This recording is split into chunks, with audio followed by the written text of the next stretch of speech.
Hi, everybody. I'm Mark Chaffardini with Go See Talk. I'm here with Rich Moore and Phil Johnston to talk about Ralph Breaks the Internet. Guys, thank you so much for coming to Dallas. Thank you, Our Mark. pleasure. And Great to be here. even thank you for making an incredible sequel to one of my favorite movies of all time. Oh, I mean, that's it's such great. a Thank you very great, much. fantastic Oh, film. thanks so much. I really hate to say that you guys made your niche in message films, but it feels like from Wreck-It Ralph to Zootopia to this, it's like you're really giving kids something to aspire to, great messages. But I was curious, so you look at the first Wreck-It Ralph, which was maybe a MacGuffin film, either going Right, after yeah. the metal. Zootopia is anybody could be anything. But this movie takes focus away from the self and puts it in someone Right. else. Can you talk about that decision? Well, at the end of the first movie, there's a line where Ralph said, "If that kid likes me, how bad can I be?" And at the time, we loved it, you know, and I still love it. It's just that it's a little dysfunctional because he's basing his self-worth on someone else's opinion of him. And so as we went into this movie, we're like, Ralph is still an insecure guy, and so and it's a movie about a friendship. So what is the antagonist in this film? It kind of has to be something on the inside. It has to be Ralph's insecurity that is preventing him from being kind of a more complete grown human being. And then Vanellope as a sort of a codependent partner in that friendship where she's not being totally honest with him. And the two of them go on this journey through the internet where sort of some of the more toxic elements of their friendship are exposed. So I don't know if that answered your question, but there's probably something there. Certainly I does, don't yeah. know. Well, the amazing thing about this, we'll call it a universe, is its impressive world building. Zootopia was fantastic, and now you tried to capture the internet. So what Right. went into the landscape and production design? Well, it started as this idea, like, let's send them to the internet, you know, and we shared that with people, and they were like, that's a great idea. Oh, it gets them out of the arcade, and it makes sense. They're like digital characters, and the internet is perfect, you know, for them to go to. We're like, great.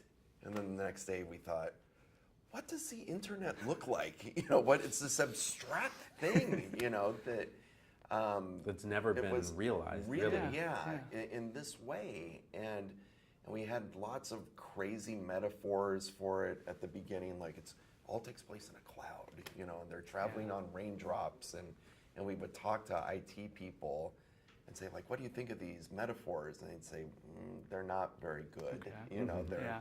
there's no cloud. You know, I think what you should do is visit some like server farms, like where the actual internet lives. And there's a huge one in Los Angeles. It's in this skyscraper on Wilshire Boulevard. It's called One Wilshire, and it's 20 plus stories of just servers and cables and wires. Very few people inside that building, and we took a tour of it. And we're like, okay, this is the internet. It's very physical. It's not abstract. It's tactile, you know, and it's level after level built on top of this infrastructure, you know, like an old city, an ancient city. So that was the true inspiration for how our gigantic internet city looks, just this kind of expanding globe with all the most recent like websites and apps like out on the surface. And basically, I think there was maybe hierarchy based on Right. the Yeah. longevity of a company. Right, Correct, and in yeah. some of the older companies, you can see there's a scene toward the end of the second act of the movie where the heart metal ends up down in the lower part of the internet, which we think of as the older net, where you might see Netscape Navigator and you know, a dial-up rooms. train and Yeah. things like that. Well, I think to me, having a 3-year-old, one of the more noteworthy parts of the movie was the princess sequence. But you can't have princesses without an Alan Menken song. Yeah. So what was more exciting to you, to have the princesses in one room or work with Alan Menken?